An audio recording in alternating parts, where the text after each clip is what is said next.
आमदारांनी पाठीमाग आमच्यासारख्याला शिव्या द्यावा, आया माया बोल, आणि स्वतःला वारकरी समजायचं.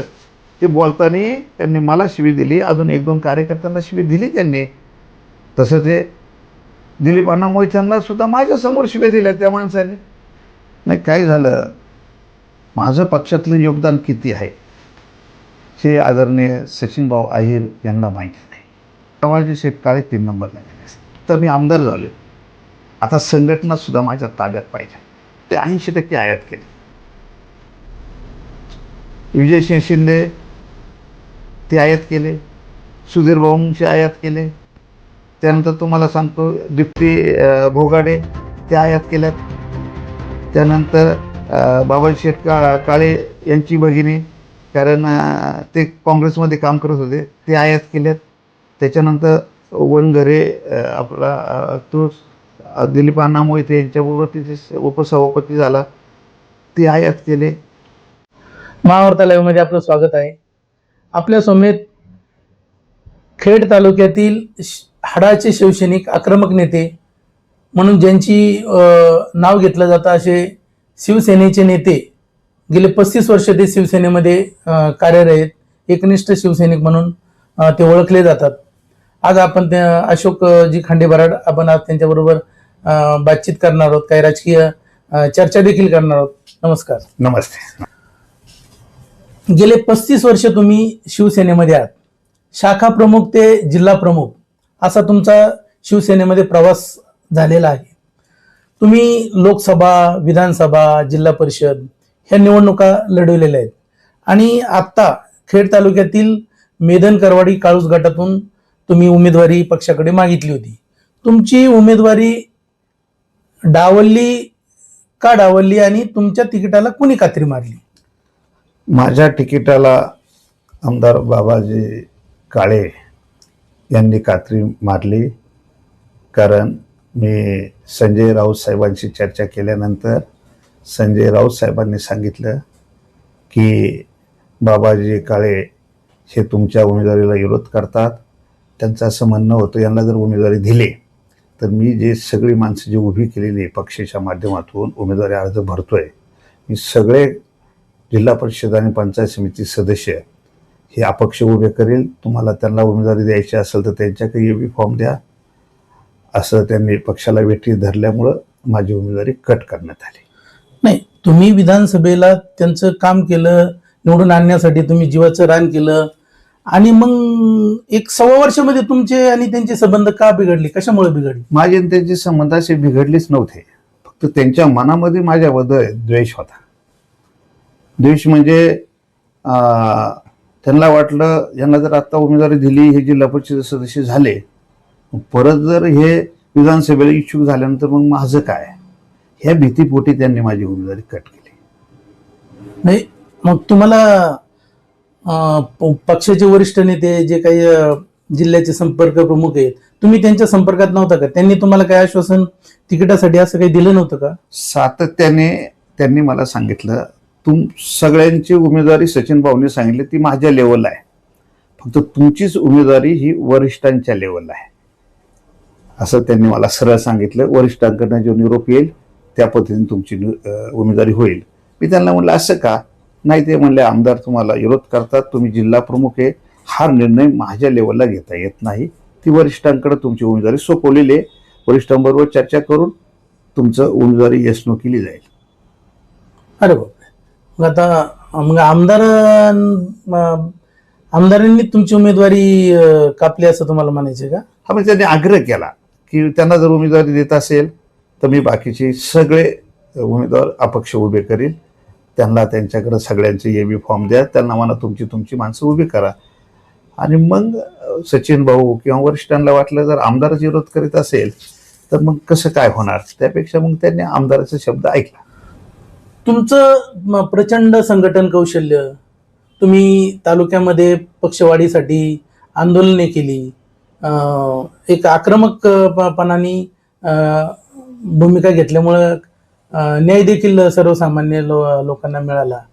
मग असं संपूर्ण तुमचं चांगलं काम, जनसामान्यामध्ये मिसळणारा एक नेता म्हणून तुमची ओळख आहे, मग पक्षाने देखील समजा आमदारांचा तुम्हाला तिकिटासाठी विरोध होता, मग पक्षाने तुमची दखल का घेतली नाही? नाही, काय झालं, माझं पक्षातलं योगदान किती आहे हे आदरणीय सचिन भाऊ अहिर यांना माहिती नाही.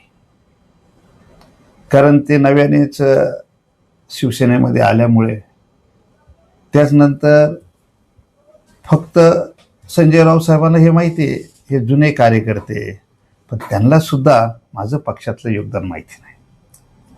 मी पक्षासाठी, ह्या खेड तालुक्याची जनता किंवा जिल्ह्यासाठी मी 100पेक्षा जास्त आंदोलन माझ्या नेतृत्वाखाली गेली 35 वर्षामध्ये झालेली. पण त्या आंदोलनाचे काही, उदाहरणार्थ आमचं चाकणचं ग्रामीण रुग्णालय असेल, ग्रामीण रुग्णालयासाठी मी 6 दिवस आमरण उपोषण केलं, पाणी सुद्धा घेतलं नव्हतं. 2002 मध्ये उपोषण केलं, त्याच वेळेस चाकण ग्रामीण रुग्णालय मंजुरी भेटली. तुम्हाला सांगतो, आदरणीय अण्णा हजारे आणि माननीय राजसाहेब ठाकरे यांनी ह्या महाराष्ट्रातल्या टोल नाक्याविरोधात भूमिका घेतली. परंतु सगळ्यात अगोदर महाराष्ट्रात जर टोल नाका जर कोणी उपसून काढला असेल तर माझ्या नेतृत्वाखाली मी 2014 मध्ये तो टोल उपसून काढण्याचं काम मी केलं. मग तो पहिला टोल आमचा खराबवाडीचा टोल असेल, दुसरा जो शिक्रापूरचा असेल, तिसरा भंडारा फाटा देऊचा टोल असेल, हे तिन्ही टोल ही 25 किलोमीटरच्या आतमध्ये टोल लोकांना नाहक पैसे भरायला लावत होते, लोकांची पिळवणूक होती. ते आंदोलन मी केलं, टोल उपसले. शेतकऱ्यांचा शेतीचा माल असेल, सोलापूरला आपल्या खेड तालुक्यातलं पाणी देऊन जाऊन देणार नाही म्हणून खेडमध्ये जवळजवळ 5,000 लोक घेऊन मी आंदोलन केलेले. अशी फार मोठी आंदोलनं केली, परंतु याची माहिती ह्या नेत्यांपर्यंत कधी गेली नाही. कारण ते नेते ज्या वेळेस सक्रिय झाले, ते आत्ता त्यांना पुणे जिल्हा दिला होता, पश्चिम महाराष्ट्र, त्याच्यामुळे त्यांनी माझी दखल घेतली नाही. जे जुने नेते होते, म्हणजे आदरणीय रवींद्रजी मिटलेकर साहेब असतील, अरविंद सावंत असतील, त्यांना माझी आंदोलन माहिती. ठीक आहे, तुम्ही म्हणताय की वरिष्ठ नेते पक्षाचे त्यांनी ही तुम्ही जे काही कार्य केलेले त्याची दखल घेतली नाही. हो. मग तुम्ही विधानसभेला बाबाजी काळे आमदार यांना निवडून आणण्यासाठी प्रयत्न केले, जीवाचं रान केलं, ही दखल घेतली नाही का? कुणी असं त्यांना आमदार निवडून आणण्यासाठी प्रयत्न केले? त्यांना आमदार निवडून आणण्यासाठी आम्ही तर सुरुवातीला सगळ्या विकास आघाडीच्या इच्छुक उमेदवारांची बैठक हे केलं, आम्ही शपथविधी केली मरकरच्या मारुतीच्या मंदिरामध्ये. कारण तो जे देव आहे तो नवसाला पावतो. त्या ठिकाणी घेतलेली शपथ असेल तर आपण त्या शपथेच्या विरोधात गेलो तर त्याला थोड्या दिवसात त्याला त्यांच्याकडनं काहीतरी प्रायश्चित्त मिळतंच. मग अशा मंदिरात आम्ही शपथ घेतली. त्यामुळे मग त्याच्यामध्ये मग अतुल भाऊ देशमुख असतील, सुधीर शेठ मुंगशे असतील, मी स्वतः, बाबा शेठ काळे होते, त्यानंतर अतुल आपले हे अमोलदादा पवार होते आणि आमचे बाबा राक्षे पण होते, पण त्यांचा पक्ष वेगळा होता, ते काय आमच्यामध्ये नव्हते. पण आम्ही या 4 लोकांनी बाबाजी काळेंना उमेदवारी मिळाल्यानंतर त्यांचं प्रामाणिकपणे काम केलं. परंतु ते आमदार झाल्यानंतर त्याला एका ते बदनाम करायला लागले. म्हणणार अशोकराव खांडेकरांनी टीकाच नाही केली, भाषणं केली, पण सौम्य भाषणं केली. अतुल भाऊनी माझं कामच केलं नाही, अतुल भाऊनी विरोधात काम केलं. म्हणजे अतुल भाऊ एकीक, त्यांचे कार्यकर्ते एकीक. अरे पण अतुल भाऊ व्यासपीठावर येऊन तुमचं काम केलं ना. सुधीर शेठनी प्रचाराचा कायम त्या भागामध्ये ज्यावेळेस जाऊ आम्ही त्यांच्या गटामध्ये, त्यावेळेस सुधीर शेठ प्रचारात लोकांचं जेवण बिवण सगळं पाहायचा माणूस, तो सरळ माणूस. त्यांनी प्रामाणिकपणे काम केलं. त्यानंतर अमोलदादांनी प्रामाणिकपणे काम केलं. आमच्या भागात प्रत्येकाच्या गावामध्ये, म्हणजे आम्ही जे इच्छुक उमेदवार होते प्रत्येकाच्या गावामध्ये लीड आहे ना बाबाजी शेठला. तुम्ही असं म्हणताय की अतुल देशमुखांनी विधानसभेला बाबाजी काळेंचं काम नाही केलं, असं तुम्ही आरोप करताय? नाही, मी आरोप नाही करत. हे बाबाजी शेठचे माध्यमातून बाबाजी शेठचे कार्यकर्ते, शिवसेनेचे काही पदाधिकारी हे आरोप करत होते का त्यांचा एकच उद्देश, आता ह्या सगळ्यांनी मदत केली, त्यांना चांगलं माहिती, बाबाजी शेठलाही माहिती, कारण आम्ही पहिल्या दिवसापासून समजा आता विधानसभेला जर अतुल देशमुख उमेदवार असते आणि जर तिरंगी लढत झाली असती तर काय झालं असतं?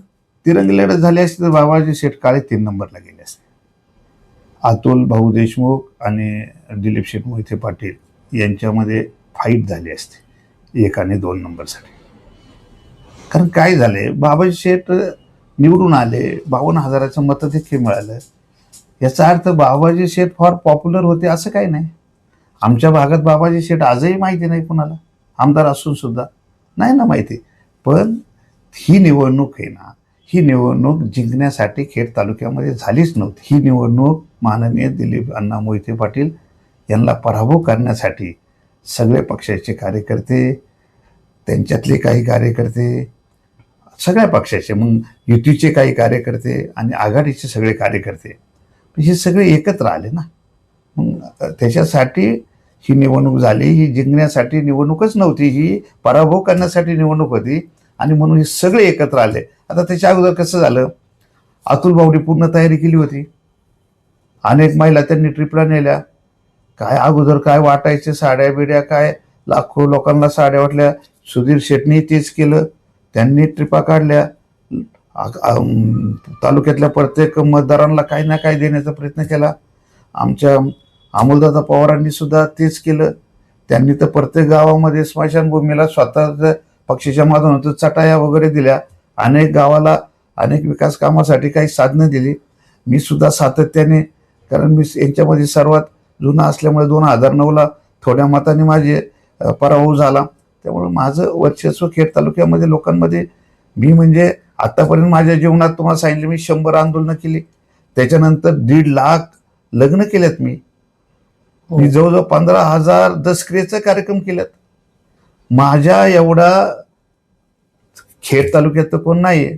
पण मला एक जण म्हणला, अहो तुमची जर सगळी नोंद ठेवली असती ना, ग्रीनिज बुकमध्ये तुमची निवड व्हायला पाहिजे. देशात सुद्धा तुमच्या एवढं कार्यक्रम करणारा एकही माणूस नाही. एवढं केलं कशासाठी केलं? पक्षासाठी केलं.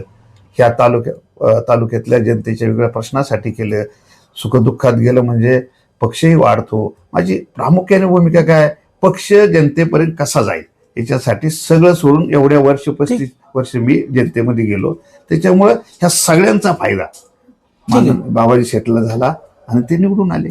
आता तुम्हाला उमेदवारी आमदार बाबाजी काळेंनी कापली, हो असं तुम्ही म्हणताय. नाही, कापली. मग तुम्ही काम तर केले, हो, उमेदवारी ही कापली गेलेली. हो, हो. आता तुमची नेमकी काय भूमिका असू शकते पुढची? माझी भूमिका म्हणजे आता त्याच्यामुळं माझी उमेदवारी कापली. मी संजय राऊत साहेबांची चर्चा केली. अहो त्यांनी सांगितलं तुमची उमेदवारीच काय. ते जसे आमदार झाले तेव्हापासून तुमचं जिल्हा प्रमुख पद खाली करा अशी त्यांची मागणी होती. पण आम्ही त्यांच्या त्या मागणीला दाद दिली नाही. काय नाही तर प्रत्येक वेळेस आले. आता म्हणले निवडणुकीच्या वेळेस इच्छुकांच्या चर्चा करण्यासाठी आले, त्यावेळेस सुद्धा त्यांनी सांगितले की त्यांचं जिल्हा प्रमुख पद काढा. त्यांचं असं म्हणणं मी असं खाजगीरित्या ऐकलं होतं की आता मी आमदार झालोय, आता संघटना सुद्धा माझ्या ताब्यात पाहिजे. मग मी बस म्हणणारा आणि ऊट म्हणणारा असा पदाधिकारी त्या पदावर पाहिजे. मग तालुक्याच्या तालुका पदावर असेल, जिल्ह्याच्या पदावर असेल, मी म्हणत तोच पदाधिकारी पाहिजे. माझ्या हातात संघटना पाहिजे, म्हणजे उद्याच्या राजकारणामध्ये काम करणारे चेहरे पुढे येणार नाही किंवा माझे स्पर्धक वाढणार नाही, ही त्यांची भूमिका. बाकी काही नाही त्यांची भूमिका. आता एक मला एक सांगा, तुम्ही कट्टर शिवसैनिक आहेच ना. अमोल पवार एक कट्टर शिवसैनिक. हा, अमोल पवार आता आपल्याकडे 2 वर्ष झालं आलं, पण प्रामाणिकपणे काम करत होते, म्हणजे ते कट्टरच झाले. तुमची 2 उमेदवारांची म्हणजे निष्ठावंतांना उमेदवारी डावलली गेली. हो. आता जे जिल्हा परिषदेला आणि पंचायत समितीला उमेदवार दिलेले पक्षांनी, हे सगळे पक्षाचे निष्ठावंत कार्यकर्ते आहेत का, काही आयात केले? तुम्हाला सांगतो, याच्यातले 80% आयात केले. विजय शिंदे ते आयात केले, सुधीर भाऊंचे आयात केले. त्यानंतर तुम्हाला सांगतो दीप्ती भोगाडे ते आयात केल्यात. त्यानंतर बाबाजी शेठ काळे यांची भगिनी, कारण ते काँग्रेसमध्ये काम करत होते, ते आयात केलेत. त्याच्यानंतर वनघरे आपला तो दिलीप अण्णा मोहिते यांच्याबरोबर तिथं उपसभापती झाला, ते आयात केले. त्यानंतर तुम्हाला सांगतो खाली पंचायत समितीला, आमच्या पंचायत समितीमध्ये उमेदवार आयात आहे. फक्त जे पूर्वी काम करणाऱ्यापैकी 2च माणसाला उमेदवारी दिली. त्याच्यानंतर आमच्या नाणेकरवाडी गटामध्ये जीवन खराबी आयात आहे ना. म्हणजे सगळेच जवळजवळ सगळेच उमेदवार आणि जे आहेत राहिलेले, उदाहरणार्थ आता चाकण आमच्या मेदनकरवाडी गटामध्ये गणेश आरगडे 1.5 महिन्यापूर्वी जी चाकण नगर परिषदेची निवडणूक झाली ना, त्यामध्ये त्यांनी शिंदे गटाचं काम केलं. ज्यांचं काम केलं त्यांच्या विरोधात आमचा मशालीचा उमेदवार होता पूनम ईश्वर राक्षे, 11 मतांनी शीट पडलं. यांनी जर तिकडे काम नसतं केलं काय तर ते 11 मतांनी शीट पडलं. त्या गरीब कार्यकर्त्यांनी जमीन विकून 80 लाख रुपये खर्च केला. याला जबाबदार कोण? याला जबाबदार आदरणीय बाबाजी शेठ काळे. कारण ते सगळे ही जी माणसं मी नावं सांगितली ना, मी विचार केला ही सगळ्या लोकांच्या माणसं नावं का घेतात आमदार? तर हे सगळे ज्याच्याकडे पैसे, ज्यांनी त्यांच्या पैशाचे एकमेकाशी व्यवहार झाल्यात अशा माणसाला त्यांनी उमेदवारी दिली. पक्षाच्या माणसांना बाजूला ठेवला. आमचं तसं पाहिलं तर फक्त एकच आमचे तनुजाताई घनवट, त्यात फक्त कट्टर शिवसैनिक. कारण त्या पाठीमागे जिल्हा परिषद सदस्य म्हणून ते गेले 5 वर्ष आपल्या पक्षामध्ये चांगलं काम तुम्ही करतात. आता जिल्हा प्रमुख असून एवढं मोठं तुमच्याकडे जिल्ह्याचं पद आहे पक्षाचं. हो. मग हे वरिष्ठ नेते जिल्हा संपर्क प्रमुख त्यांच्याकडे तुम्ही अशी दखल घ्यावी अशी काही तक्रार केली नाही का की निष्ठावंतांना उमेदवारी द्या म्हणून? तुम्हाला सांगतो, आजपर्यंत पक्षाचा नियम आहे की निवडणुका लागल्या की जे एबी फॉर्म असतात ते जिल्हा प्रमुखाच्या माध्यमातूनच दिले जातात. आजपर्यंत फक्त आत्ताच ह्याच वेळेस ते जिल्हा प्रमुखाला एबी फॉर्म न देता ते आमदार बाबाजी काळेंकडे दिले. म्हणजे पक्षाच्या नेत्यांनी सुद्धा पक्षाची शिस्त सोडलेली आहे. आणि मग असंच काम करत असताना आता मी 2 वर्ष झाले जिल्हा प्रमुख म्हणून काम करतोय, पण कामच करता येत नव्हतं मनाने. आमची जिल्हा प्रमुखाची मीटिंग लावली होती साहेबांनी मध्यंतरी, आणि त्या मीटिंगमध्ये साहेबांना भास्करराव जाधवांनी विचारलं की जिल्हा प्रमुखाला त्याचे अधिकार द्या. जिल्हा प्रमुखांना त्यांचे अधिकार दिल्याशिवाय कोणत्याही जिल्ह्यामध्ये पक्ष संघटना बळकट होणार नाही. म्हणजे साहेब म्हणले आहे अधिकार. म्हणजे काय अधिकार आहे? त्यांना पदाधिकारी नेमण्याचा अधिकार ठेवला नाही. हा म्हणले तिच्यात थोडासा बदल केलाय, फक्त आम्हाला कल्पना देऊन पदाधिकारी नेमायचे. अहो इथे मी जिल्हा प्रमुख आणि विधानसभेची निवडणूक झाल्यानंतर बाबाजी काळे यांच्या मुलाला युवा अधिकारी केला. तुम्ही मला सांगा, अहो यांचं काम सगळ्या कार्यकर्त्यांनी केलंय. मग युवा अधिकारी एखाद्या युवा कार्यकर्त्याला जर संधी दिली असती, आमदार ते त्यांचा मुलगा लगेच जिल्हा युवा अधिकारी केला. पण ते युवा अधिकारी करीत असताना पक्षाने जिल्हा प्रमुखाचं मत विचारलं नाही. जिल्हा प्रमुखाला विचारत न घेता अशा पद्धतीची निवड केली. तसं जिल्हा प्रमुख कसा असतो? जिल्हा प्रमुखांच्या पक्षामध्ये असा नियम आहे, जिल्हा प्रमुख जिल्ह्याचा प्रमुख असतो संघटना दुसऱ्या. मग ते महिला आघाडीचे पदाधिकारी नेमताना सुद्धा जिल्हा प्रमुखाला विश्वासात घ्यायला पाहिजे.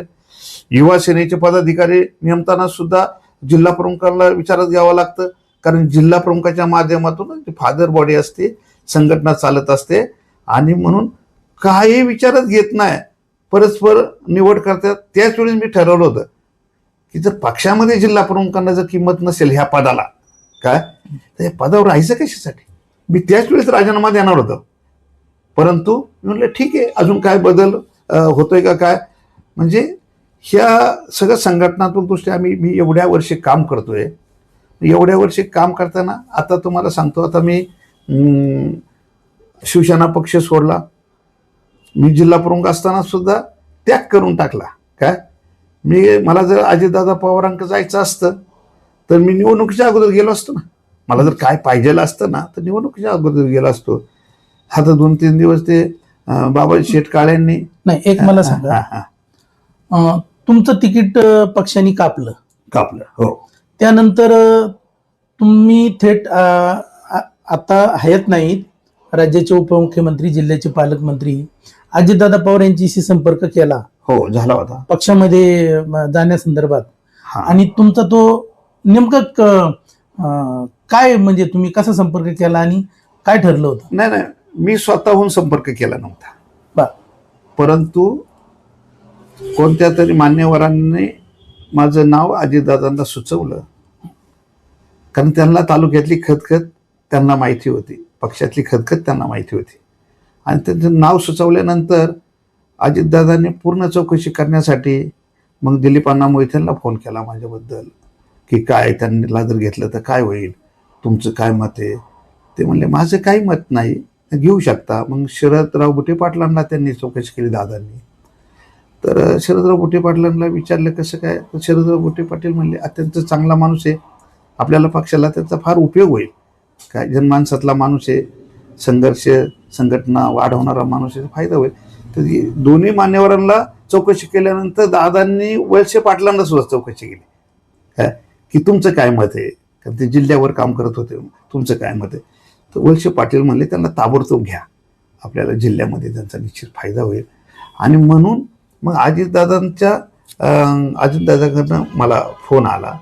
हे सगळ्यांची चौकशी केल्यानंतर त्यांनी ग्रीन सिग्नल दिल्यानंतर त्यांनी मला फोन केला. म्हणजे अशोकराव काय तुमचं काय म्हणणं आहे, तुम्हाला काय पाहिजे. म्हणलं दादा मला काहीच नको, मग तुम्ही येताय का. दादा विचार करू म्हटलं, येऊ म्हटलं. काय त्यानंतर दादांनी सांगितलं असं करा, 1-2-3 दिवस गेले. म्हणले 27ला कॅबिनेट आहे, काय तिकडनं आल्यानंतर मी खेड तालुक्यात किंवा पुण्यामध्ये तुम्ही या, तुमचा प्रवेश घेतो मी, असं त्यांनी मला शब्द दिला. तसा माझा प्रवेश अजितदादांचं निधन झालं त्याच दिवशी होता, पण खेड तालुक्यामध्ये कार्यक्रम पक्षाला घेता आला नाही, म्हणून दादांनी बारामतीचा कार्यक्रम घेतला. आणि मग त्या दिवशी मला म्हटले असं करा, मी उद्या येतो. मग खेड तालुक्यामध्ये त्यांनी प्रोग्राम धरला होता आणि दादांच्या शुभ हस्ते माझा प्रवेश होता. आज तुम्हाला शब्द दिला होता, तुम्ही पक्षामध्ये जायला तयार होते आणि तालुक्यातल्या नेत्यांनी देखील तुमच्याबद्दल म्हणजे तुम्हाला पक्षात घेण्यात काही अडचण नाही असं सांगितलेलं होतं. परंतु एक मला सांगा, 2009ला तुम्ही माजी आमदार दिलीप मोहिते यांच्या विरुद्ध निवडणूक लढवलेली, त्यानंतर तुमचा आणि त्यांचा संघर्ष झालेला आहे. हो, आणि राजकारणात कायम तुमच्यावर तुम्ही त्यांच्यावर ते त्यांच्यावर अशी टीकात्मक आहे. मग आता तुम्हाला पक्षामध्ये घेण्यात त्यांचा विरोध अजिबात नव्हता, आता इथून पुढे तुमचं कसं चालेल. काय झालं, 2009ला आम्ही एकमेकांच्या विरोधात लढलो. त्यावेळेस काही नेत्यांच्या माध्यमातून, आता नावं घेत नाही, सगळे एकाच पक्षात आलेले, त्याच्यामुळं काही नेत्यांच्या माध्यमातून बंडखोरी करायला ह्यात खेड तालुक्यामध्ये रामदास ठाकूर असेल, राजू जवळेकर असतील, ते आमच्याबरोबरच विचाराचे होते. त्यांनी बंडखोरी केली आणि माझं एक 6-7 हजार मतांनी माझं सीट गेलं. पण दिलीपराव मोहितेंवर सर्वात जास्त टिप्पणी करणारा तालुक्यामध्ये मी एकमेव कार्यकर्ता होतो. आणि आज तायगत त्यांच्यावर मी टीका करत होतो, परंतु मी असं त्यांच्यावर वैचारिक लेवललाच आमच्या टीका झाल्या. आम्ही एकमेकावर टीका करायची, व्यासपीठाच्या खाली आले की आम्ही एकमेकाला भेटल्यानंतर नमस्कारही करायचे, कारण राजकारणामध्ये हा कुणाचा वाद नसतो, काही नसतो, काय. आणि त्या सगळ्या गोष्टी झाल्या. परंतु आता ज्यावेळी ते मला घेण्यासाठी त्यांनी विरोध केला नाही, याचं कारण असे की त्यांनाही माहिती आहे हा माणूस सरळ आहे. 1999ला ते शिवसेना पक्षाकडनं, आमच्या पक्षाकडून त्यांनी विधानसभा लढवले ना. लढवल्यानंतर आमच्याच पक्षातल्या 90% कार्यकर्त्यांनी त्यांच्या विरोधात काम केलं. किती?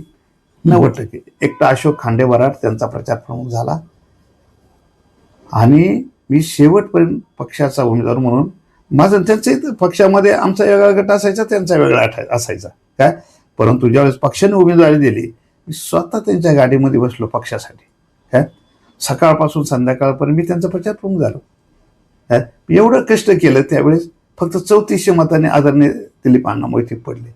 त्याच वेळेस जर पक्षातले हे आता फार बोलतात ना पोपटासारखे मागं पुढं, काय, हे सगळ्या लोकांनी त्यांच्या विरोधात काम केलं, नाही तर त्याच वेळेस दिलीप अण्णा मोहिते निवडून आले असते आणि आतापर्यंत गावागावात इथं शिवसेनाच राहिली असते. आणि म्हणून त्यांना माहिती आहे दिलीप अण्णा मोहितेंना, ठीक आहे, ह्या माणसाने माझ्या विरोधात अनेक टीका केलेल्या आहे, पण हा माणूस तेवढा प्रामाणिक सुद्धा आहे. माझं त्यांचं जमत नव्हतं तरी ह्या माणसाने माझं काम पक्षासाठी का होईना त्याच्यासाठी प्रामाणिकपणे केलंय. आता तुम्ही म्हणजे जिल्हा प्रमुख पद सोडून हो राष्ट्रवादी काँग्रेसमध्ये पक्ष प्रवेश केला, दाखल झाला. हो हो. तुम्ही समाधानी आहेत का? का तुम्हाला काय वाटते? मी पक्ष. मी अत्यंत समाधानी आहे. काय झाले आता आमच्या शिवसेना उद्धव बाळासाहेब ठाकरे पक्षामध्ये खेड तालुक्यामध्ये अनेक संकुचित वृत्तीची लोक एकत्र आलेली. हे पद सोडण्याचं कारण तेच आहे, त्यांना समाधान नाही आहे. माझ्यासारखा एकांकी संघर्ष करून लढणारा कार्यकर्ता जिल्हा प्रमुख पदापर्यंत जातोय आणि पक्ष प्रत्येक वेळेस अशोक खांडेकरांनाच किंमत देतोय. काय हे ह्या कार्यकर्त्यांना खटकत होतं. आणि वर्ष झाले बाबासाहेब आमदार झाल्यापासून याचं जिल्हा प्रमुख पद काढलंच पाहिजे, याच्यासाठी अनेक जणांनी देव पाण्यात ठेवले होते. बाबासाहेब वारंवार जायचे, संजय राऊत साहेबांना सांगायचे नाही त्यांना पदावून काढा, त्यांना पदावून काढा. काय पण पक्षाला मी धन्यवाद देतो. काय त्यांनी माझं कार्य यांना संजय राऊत साहेबांना किंवा सचिन भाऊ आयरांना माहिती नसलं तरी माझं योगदान पक्षात काय तरी सुद्धा त्यांनी माझ्यातला प्रामाणिक शिवसैनिक ओळखला होता. त्यांनी माझ्यासाठी शेवटपर्यंत मला त्या पदावर ठेवलं, त्याबद्दल या दोन्ही नेत्यांना धन्यवाद देतो. मी शिवसेना पक्षावर नाराज होऊन पक्ष सोडलेलाच नाही. मी ह्या ठिकाणी आदरणीय बाबाजी शेठ काळे यांची जी कामाची पद्धत आहे ती एकदम चुकीची. आता तुम्हाला सांगतो, आता ते आमदार आहे, किती समाधानी पाहिजे ते गटबाजीचं राजकारण करतात, 4 कार्यकर्त्याला हाताची धरतात. एखादी आता बघा निवडणूक चालू झाली, ठीक आहे मला नाही उमेदवारी दिली, पण अनेक उमेदवाराला सांगले त्यांचा फोटो नका टाकीतो, फोटो टाकू नका, हे करू नका, ते करू नका. जिल्हा प्रमुखाचा फोटो नाही हा. आणि तुम्ही मला सांगा, हे सगळं असं पाहिल्यानंतर आता एक हे उमेदवारी मागण्याच्या काळामध्ये एक काही 4-5 लोक त्यांच्या घरी गेली होती, दुसऱ्या कामासाठी गेले होते.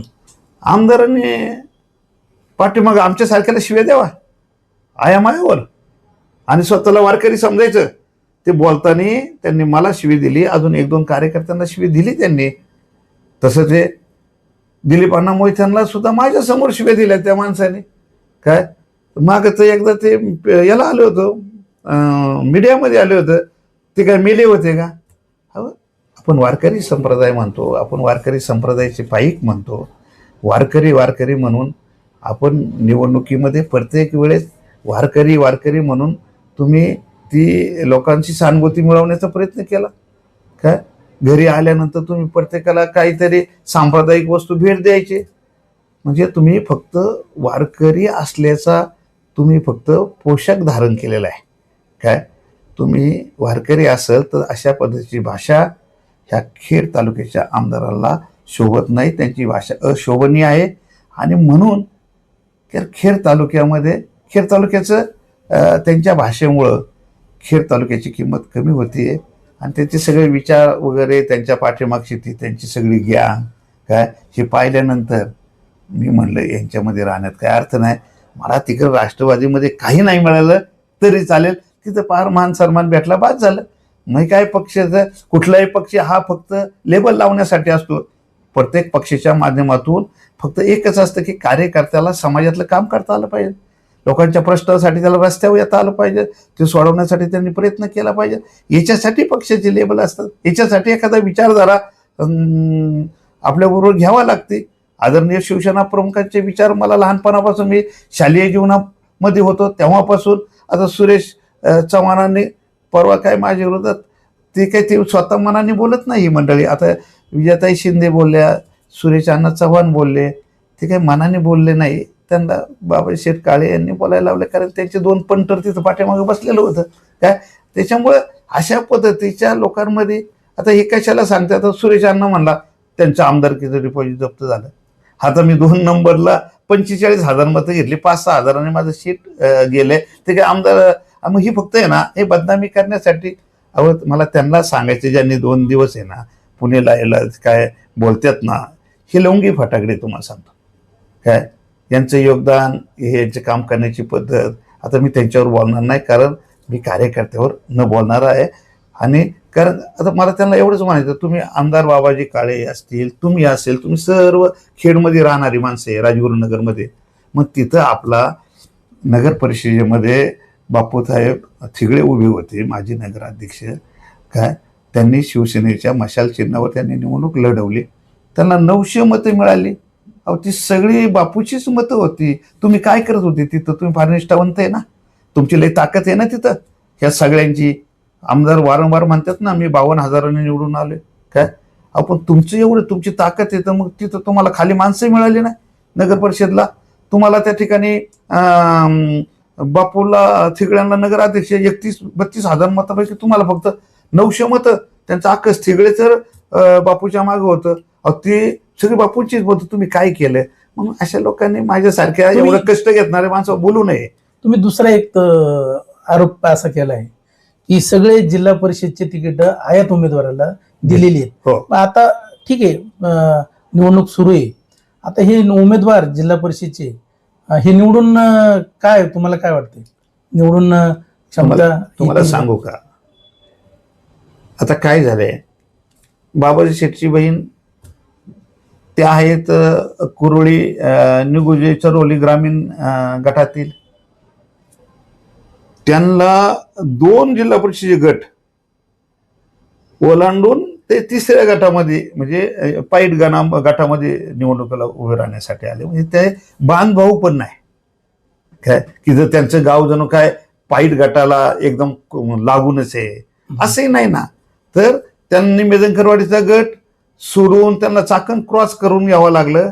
आणि त्याच्यानंतर तुम्हाला सांगतो नाणेकरवाडीचा सुद्धा त्यांना गट क्रॉस करून म्हणजे चाकण नगर परिषद, मेदनकरवाडी आणि नाणेकर 3 जिल्हा परिषद गट क्रॉस करून ते तिकडे गेलेत. कुठं? पाईट गटात. आता तुम्ही मला सांगा कसा उमेदवार निवडून येईल? तिथले काही लोक काय इडीबिडी आहे का? त्यांची बुद्धी काय कुठं गेली का? ते वारकरी भामाखोरा म्हणजे वारकरी संप्रदायाच्या विचाराची माणसं आहे. ती काय पैसे वगैरे घेऊन फाल लालची माणसं नाही काय, ती स्वाभिमानी माणसे पश्चिम खोऱ्यातली राजे छत्रपतींच्या विचाराची, तुकोबाराय ज्ञानोबाच्या विचाराची माणसे आहे ती असं पैसे वगैरे वाटणारे. अजितदादांचं निधन झालं आणि हे त्या ठिकाणी पैसे वाटतात काय, म्हणजे ही शोभत नाही तालुक्याच्या आमदारांना, ह्या गोष्टी शोभत नाही ना. मग त्यांनी त्याच्यामध्ये बदल करायला पाहिजे ना. मग अशा ते सीट डोक्यात येईल. आता हे बाकीची सीटं तुम्हाला सांगतो, मी तर सर्वे केला सगळ्या सीटांचा, सगळी सीटं डोक्यात आहे. नशिबाने जर 1-2 सीट लागली तरच लागेल. तुमच्यावर दुसरा एक आरोप आहे. सांगा ना. अजितदादा त्यांच्या उपस्थितीत तुमचा प्रवेश होणार होता हो. आणि तुम्ही एक अजितदादांच्या निधनानंतर शोक सभा आयोजित केली होती, श्रद्धांजली सभा. त्यामध्ये तुम्ही पक्ष प्रवेश केलाय. हो केला. माजी आमदार दिलीप मोहिते पाटलांच्या उपस्थितीमध्ये काही पक्षाचे नेते होते, लोकमत शाब्दिक मी प्रवेश तुमच्यावर असा आरोप होते की तुम्ही शोक सभेमध्ये प्रवेश केलाय. नाही, मी त्या ठिकाणी तसा प्रवेश केलेलाच नाही. मी शाल अंगावर घेऊन किंवा मग मी त्यांचा राष्ट्रवादीचा बेल्ट गळ्यामध्ये घालून, स्कार्फ गळ्यामध्ये घालून मी तसा प्रवेश केलेला नाही. मी श्रद्धांजलीच्या दुःखात प्रसंगीच मी तर एवढं केलं, ते दुःखाचा कार्यक्रम असल्यामुळं मी उलट माझ्या शैलीत म्हणलो की मला तुमच्याकडं घ्या. ते दुःखाचा कार्यक्रम आहे ना. हो. मग दुःखाच्या कार्यक्रमामध्ये कारण काय झालंय, मला व्यासपीठाची संस्कृती माहिती, मला व्यासपीठाचे नियम माहिती काय. मी एवढ्या वर्षी मी जवळजवळ आता आज ताईगर तुम्हाला सांगितलं 1.5 लाख लग्न केल्यात, 15,000 दसक्रिया केल्यात, एवढी आंदोलनं केली, पक्ष वाढवताना गावागावामध्ये शाखा उभ्या केल्या, प्रत्येक ठिकाणी भाषणं करायचा, लोकसभा, विधानसभा, जिल्हा परिषद, पंचायत समिती. आज ताईगत 2014 पर्यंत माझ्याशिवाय ह्या तालुक्यामध्ये मीच उमेदवार उभा करायचा, मीच पक्ष आंदोलन वगैरे करायचा काय. त्याच्यामुळं मला आहे ना व्यासपीठाचे नियम माहिती. मी रोज लोकांच्या दुःखात दसक्रियेला असतो. एकही दिवस असं खाली नाही, मी 2-2, 3-3 दसक्रिया करतो. मला दुःखाचे क्षण समजतात, मला आनंदाचा क्षण समजतो. आणि म्हणून त्या ठिकाणी मी शाब्दिक म्हटलं की दादांची इच्छा होती. आज दादा नाही आहे, परंतु त्यांना माहिती आहे की अशोकराव खांडेवराड 29 तारखेला प्रवेश करणार होते माझ्या शुभ हस्ते. आज दादा गेले म्हणून त्यांचा शब्द पाळायचा नाही. मला काही जण म्हणले होते, अरे दादा गेले आता काय उपयोग आहे तिकडं, एवढं मोठं पद सोडून का जातो. नाही म्हणलं, दादांना माहिती आहे, त्यांच्या आत्म्याला माहिती आहे आणि परमेश्वराला माहिती आहे, यांनी एकमेकांना शब्द दिलेले आणि मग त्या शब्दाला वाळ लावायची नाही. माणूस गेल्यानंतर सुद्धा त्याला वाळ न लावणारा, शब्द जागवून ठेवणारा मी जो कार्यकर्ता समाजामध्ये, असं तुम्हाला फार बोटावर मोजणे ती माणसं मिळतील. आणि म्हणून त्या शोकसभेमध्ये मी अंतःकरणाने मी सगळ्यांना विनंती केली, कारण कुणाला माहिती नव्हतं मी दादान राष्ट्रवादीमध्ये प्रवेश करण्यासाठी या ठिकाणी आले.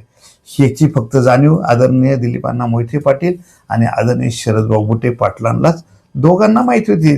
तालुक्याच्या त्यांच्या अध्यक्षांना माहिती नव्हते. त्या ठिकाणी तालुक्याचे अनेक नेते, राष्ट्रवादीचे पदाधिकारी, त्यांना याची कोणतीही कल्पना नव्हती. त्यांना वाटलं अशोकराव खांडेवराळ या ठिकाणी शोकसभेलाच आलेले, पण दादांचा शब्द मोडायचा नाही. आणि म्हणून त्या पद्धतीने मी श्रद्धांजलीच्या भाषणामध्ये एक विनंती केली, कारण ती एक संस्कृती आहे. त्याचा कुणी गैरअर्थ काढायचं कारण नाही, कारण त्यांना समाजातले कार्यक्रमच माहिती नाही. ती कधी कोणाच्या पिंडदानाला नाही, कोणाच्या लग्नाला नाही ही मंडळी. त्यांना काय कळायचे समाजातलं व्यासपीठ, सांस्कृतिक व्यासपीठ, दुःखाचं व्यासपीठ, तर त्यांनी समजून घ्यावा, अभ्यास करावा. मी काय असं कुणाला विनंती वगैरे केलेली नाही. आता तुम्ही शिवसेना पक्ष सोडलाय, राष्ट्रवादीमध्ये दाखल झालाय. तुमच्यावर अशी राष्ट्रवादीमध्ये काही जबाबदारी देण्याची काही भूमिका आहे का? काही असं ठरलंय का की तुम्हाला काही पद वगैरे देणार आहेत असं? नाही, दादांची तर भावना होती, पण दादा गेलेले, मी यांच्याकडे कोणाकच पद मागणार सुद्धा नाही. आपण फक्त काम करणारा कार्यकर्ता आहे. सगळ्यांना वाटलं उद्या पक्षश्रेष्ठी जे काय असतील, तालुक्याचे नेते, आमदार दिलीपांना मोहिते असतील, शरदभाऊ असतील, किंवा त्यांचे काय अध्यक्ष पदाधिकारी असतील, त्यांना जर वाटलं की अशोक खांडेवराळ चांगलं काम करतोय, आपल्या पक्षाला फायदा होईल, त्यांना वाटलं तर देतील. नाही दिलं तर आता मी जिल्हा प्रमुख होतो, पण ज्या ज्या ठिकाणी मी कार्यक्रमाला जायचं ना, मला लोकनेते म्हणूनच लोक माझा आदर सत्कार करायचा. पक्षाचं पद बाजूलाच राहायचं, माझ्याकडे लोकनेता पद आहे ना, मला कुठल्याच पदाची गरज नाही. त्याच्यामुळे मी पदाच्या अपेक्षेने गेलो नाही. कुठल्याही याने म्हणजे काहीतरी मला शब्द दिलाय किंवा मी लालशीपोटी गेलोय, असा लालशी वगैरे कार्यकर्ता नाही. मी स्वाभिमानी कार्यकर्ता आहे, राजा छत्रपतींच्या विचाराचा कार्यकर्ता आहे, शिवसेना प्रमुखांच्या विचाराचा मी शिवसैनिक आहे. शिवसेनेमध्ये सुद्धा मी वयाच्या 17व्या वर्षी मी गेलो त्यावेळेस शिवसेना माननीय बाळासाहेब ठाकरे राजा छत्रपतींचा पुतळा ठेवूनच भगव्याचं, मला राजा छत्रपती हा आपल्या जीव आहे काय. आणि म्हणून ज्यांच्या व्यासपीठावर राजा छत्रपती, त्या विचाराच्या माध्यमातून मी काम करणारा कार्यकर्ता आहे ना. तुम्हाला तिकीट नाकारले आणि तुम्ही शिवसेना सोडली, नक्की शिवसेना सोडण्यामागचं कारण काय? शिवसेना सोडण्यापाठीमागचं कारण तालुक्याचे आमदार बाबाजी शेठ काळे यांच्यामुळं, पण त्याची वास्तविकता आहे लोकांपर्यंत आली पाहिजे. की लोकांना वाटतं का हे कशासाठी गेले, यांना कोणी आमिष दिले का, काय केलं. इथं माझ्यासारख्या कार्यकर्त्यावर अन्याय होतोय काय, अन्याय सहन न करणारा कार्यकर्ता आहे मी काय. मी काय शिवसेना सोडून राष्ट्रवादीमध्ये काय बाबाजी काळे यांच्यावर टीका करण्यासाठी गेलेलो नाही, परंतु त्याच्यातली आतली जी वास्तविकता आहे. दिसायला माणसं वेगळी असतात, त्यांचे म्हणजे गाईचा वाण आपण म्हणतो ना, काही माणसं दिसायला गाईसारखी असतात काय, पण त्यांचा गुणधर्म खराब असतो काय. आता जे बाबाजी शेठच्या जवळ गेले आमच्यासारखी माणसं काय, आता का बैलगाडाचा जर हे असेल, गोठा असेल, बैलांचा गोठा असेल, तर ते शेतकऱ्यालाच माहिती असतं ना. किती बैल गोजीरवाणी दिसला ना काय, त्याच्यातलं काय गुण आहे काय नाही, किंवा एखादी दुभतं जनावर असलं काय, तर ते पण दिसायला फार छान दिसतं बाहेरच्या माणसाला काय, पण ते धार काढायला गेल्यावर धार काढायला आले की त्याच्यात पाय टाकतं, ते सगळं दुधाचं वाटोळं करतं काय. म्हणजे त्या शेतकऱ्याला गुण माहिती असतो. तसं मी बाबाजी शेठच्या जवळच आहे ना काय, मला त्यांचे प्रचंड गुण लक्षात आलं काय. आणि म्हणून जी त्याची वास्तविकता समाजाच्या पुढं आली पाहिजे म्हणून मी भाषणामध्ये किंवा आता मुलाखतीमध्ये अनेक काही मुद्दे किंवा त्यांचे काम करण्याची पद्धत काय, ते निष्क्रिय आहे ना, त्यांच्याकडे नेतृत्व गुण नाही. सर्वात महत्त्वाचं, त्यांनी आजपर्यंत कुठल्याही संघटनेमध्ये असं काम केलेलं नाही. त्यांनी कधी प्रामाणिकपणे सुद्धा काम केलं नाही. आता ते कायम लोकांची मतं घेण्यासाठी म्हणणार मी आमदार कैलासवासी साहेबराव सातकरांबरोबर काम केले, मी कैलासवासी बुटे पाटलांबरोबर काम केले आमदार, मी कैलासवासी नारायणराव पवार आमदारांबरोबर काम केले, मी आमदार दिलीपराव मोहित्यांबरोबर काम केले, मी सुरेश भाऊंबरोबर काम केले. पण त्यांच्याबरोबर काम केले ही जे आहे म्हणतात ना, हे फक्त त्यांच्याजवळची मतं घेण्यासाठी ते असं म्हणत असतात. तुम्ही मला एक सांगा, ह्या सगळ्या आमदारांनी कधी घरातल्या माणसाला संघटनेचं पद दिलं आहे का? कधीच दिलं नाही ना. साहेबराव सातकरांच्या मुलाला त्यांनी अण्णा त्यांच्या कर्तृत्वाने हे गेल्यानंतर आमदार साहेब गेल्यानंतर त्यांच्या कर्तृत्वाने ते राजकारणात आले, बँकेचा राजीनामा देऊन. देवेंद्र बुटे पाटलांना कधी साहेबराव बुटे पाटील असताना त्यांना कधी पद दिलं नाही. तुम्ही मला सांगा, नारायण आप्पांनी त्यांच्या कुटुंबात कधी पद दिले? कुठलं घरातलं साखं बहीण बायको काय घरातला माणूस कधी कुठल्या निवडणुकीला उभं केलं नाही. आदरणीय सुरेश भाऊंनी नाही केलं, आदरणीय दिलीप शेठ मोहिते पाटलांनी घरातले माणसं नाही. मग यांनी का त्यांच्याकडून ते गुण नाही घेतले? का नुसतं नावं घ्यायची? तुम्हाला सांगतो, हे म्हणणार यांनी असं केलं तसं केलं. 2019ला बाबा शेठला म्हणावं आपण माऊलीचं नाव घेता, माऊलीची शपथ घेऊन सांगा तुम्ही सुरेश भाऊंचं प्रचार केला आहे का काय? सुरेश भाऊंच्या विरोधात काम केलं आहे. भाऊन मी सातत्याने मी त्यांच्या गाडीत होतो. सगळ्या नेत्यांच्या गाडीत मी प्रचारा प्रमुख म्हणून समोरच्यांना त्यावेळेस मित्रांवर सुद्धा मी घणाघाती आरोप केला. शरद भाऊवर त्यावेळेस आरोप केला होता नव्हतं, अतुल भाऊवर आरोप केला काय, सगळ्यांना. कारण कसं होतं, ज्यावेळेस मला प्रचार प्रमुख केला जातो ना, समोर मित्र असू द्या, माझ्या घरातला माणूस असू द्या काय, पण मी जर समोरच्याचा प्रचार प्रमुख असेल ना, तर मी माझ्या विचाराशी कायम राहत असतो. आणि म्हणून हे सगळे त्यांचे गुण मी पाहिलेले काय.